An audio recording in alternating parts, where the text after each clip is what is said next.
Hello. हां hello Nayantara.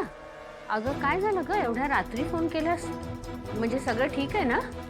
हो हो सगळं ठीक आहे. ते मी तुम्हाला हे सांगायला फोन केला होता की उद्याचा साखरपुडा आमच्या घरी करूया. का ग?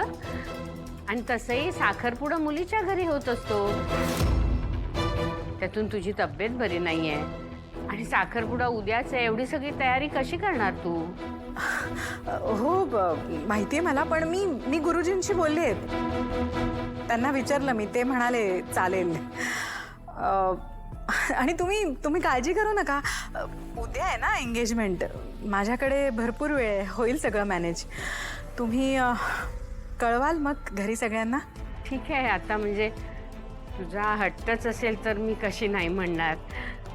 पण हे बघ कधी काही मदत लागली तर सांग. हो ठीक आहे. मी तयारीला लागते इकडे. ठीक आहे. Good night. हो.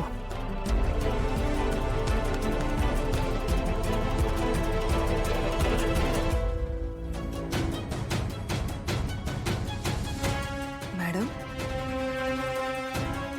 अहो उद्यावर साखरपुडा आलाय आणि तुम्ही एवढ्या काळजीत काऊन दिसताय? ते आता मुलाची एंगेजमेंट आहे म्हटल्यावर थोडं टेन्शन आलंय मला. तुम्ही पाणी आणा ना माझ्याकरता जरा. होय.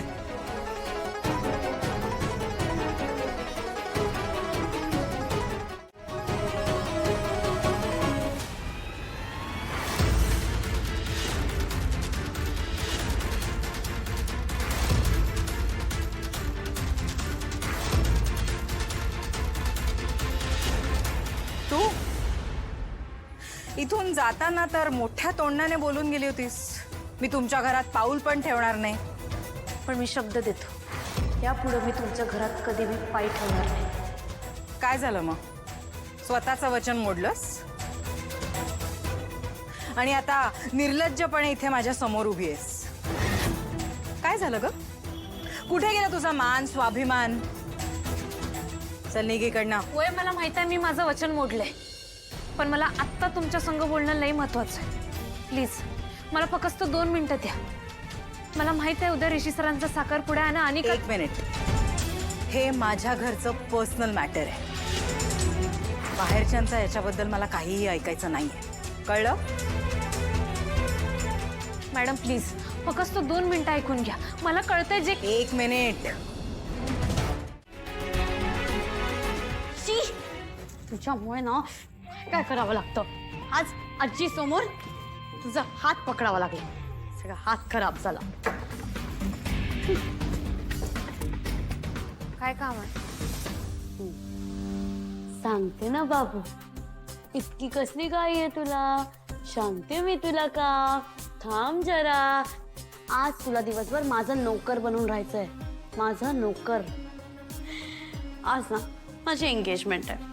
मला सगळ्यात बेस्ट दिसायचंय.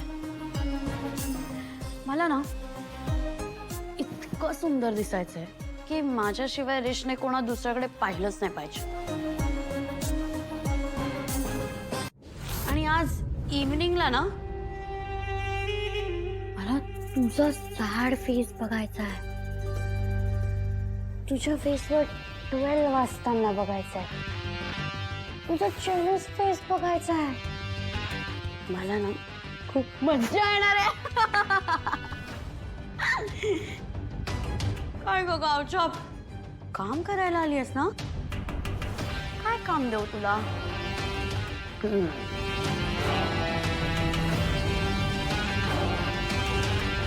हे घे माझे शूज पॉलिश कर.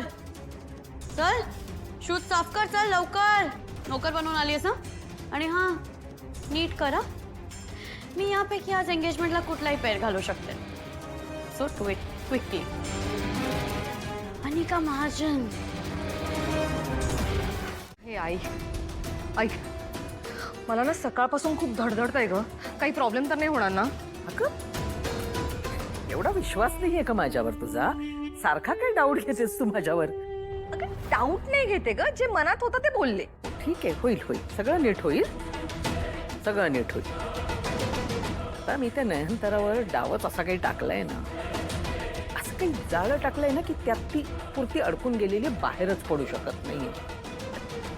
आता ना दुनिया इकडची तिकडे जरी झाली ना तरी कुणी माझं काही वाकडं करू शकत नाहीये. बेस्ट. कारण कामिनीचा जो काही डाव आहे ना तो आता पुरता घाव घातल्याशिवाय थांबणार नाहीये. घे, सत्यवचने बोलले आणि फोनची घंटी वाजली. चरण कशाला मला फोन करतोय? हा, त्याला सांगितलं होतं गौरीचा शोध लागला असेल म्हणून करत असेल का फोन. काय? काही नाही.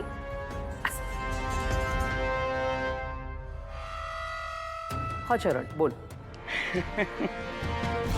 काय मॅडम, तुम्ही मला कामाला लावून मस्त कांड केलाय. काय बोलतोयस तू? माझ्या मोबाईल मधला व्हिडिओ स्वतःच्या मोबाईल मध्ये घेऊन त्याचा पुरेपूर वापर करून घेतलात तुम्ही.